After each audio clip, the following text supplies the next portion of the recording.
नमस्कार मंडळी. आता हे सगळं बघितलं त्याच्यानंतर तुम्हाला वाटलं असं नाही काय नवीनच घेऊन आला या.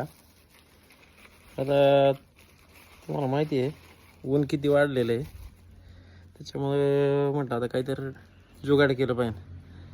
हे आपलं घर आहे, घराच्या वरती पत्रा आहे सगळा, त्याच्यामुळे ऊन जास्त असल्यामुळं सगळा पत्रा तापतोय. तर म्हणलं काहीतरी आता जुगाड करू.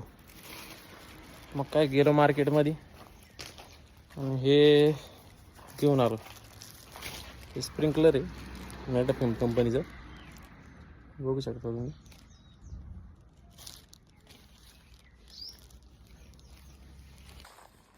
अशा पद्धतीचं स्प्रिंकलर आहे. हे बघा, हे साधारण 40 रुपयाला एक बसतं, पण आपण त्याला खाली पाईप घेतलेला नाही त्याच्यामुळे ते आपल्याला 30 रुपयामध्ये भेटलेलं आहे.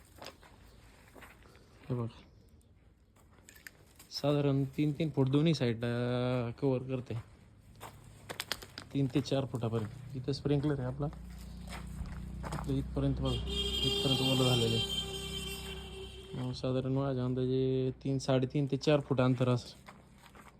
मित्रांनो, आपल्याला आहे ना आता हे पाणी आहे ना, इथं बघा आपला बॅटरी पंप आहे, त्याच्यासाठी आपण बॅटरी पंपाचा वापर करणार आहे. आपल्याकडं STP घेतल्यापासून 2 बॅटरी पंप असेच पडून होते, तर मला काहीतरी नवीन जुगाड करूया. आणि हे बघा, इथं आपण पाईप टाकलेला आहे ठिबकचा. आता हे पाईप माझ्याकडे घरीच शिल्लक होते, त्याच्यामुळे इथेच वापरले आहेत मी. असं आपण इथं वरती पाणी नेणार आहे. इथं साधारण माझ्या अंदाजे 12 फुटापर्यंत हे अंतर असणार आहे. त्याच्यासाठी आता आपण साहित्य काय काय वापरले, तर आपण स्प्रिंकलर घेतलेले 30-30 रुपयाचे. आपल्याकडं ठिबकची नदी पहिलीच शिल्लक होती, त्यासाठी आपल्याला वरती टन द्यावं लागणार आहे. त्यासाठी आपण हे एल्बो आणलेले आहेत, 16 mm पाईपाचे एल्बो आहेत हे आणलेले आहेत आपण. हे साधारण 5 रुपयाच्या आसपास मिळतात, साधे घेतले तर 2 रुपयाला मिळतात. आणि आपण जैन कंपनीचे चांगले आणलेले आहेत, 5 रुपयाला आपल्याला बसलेले ते.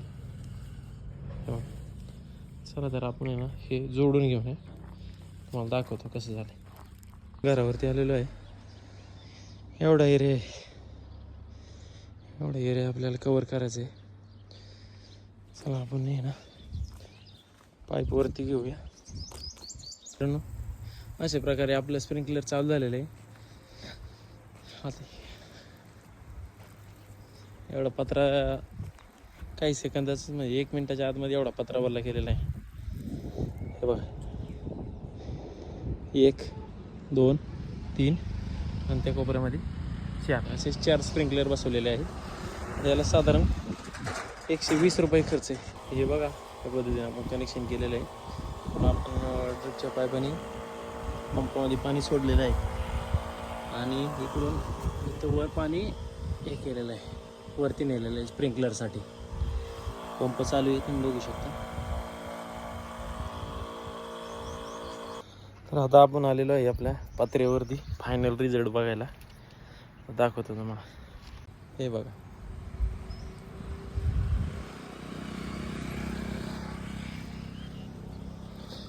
आता आहे ना किती वाजले माहिती का, 4 वाजून 10 मिनटं झालेली आहेत कमीत कमी. आहे ना 1 वाजता आपण हे जोडलेले, 3 तास झाले हे चालू आहे. एवढा जो एरिया आहे ना, याच्या खाली आपला हॉल आहे.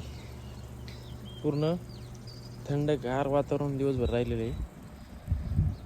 हे बघा, पूर्ण ओलं झालेलं आहे. फार इकडं भिंतीवरती पाणी आहे. 1, 2, 3, 4 आपण स्प्रिंकलर टाकले होते.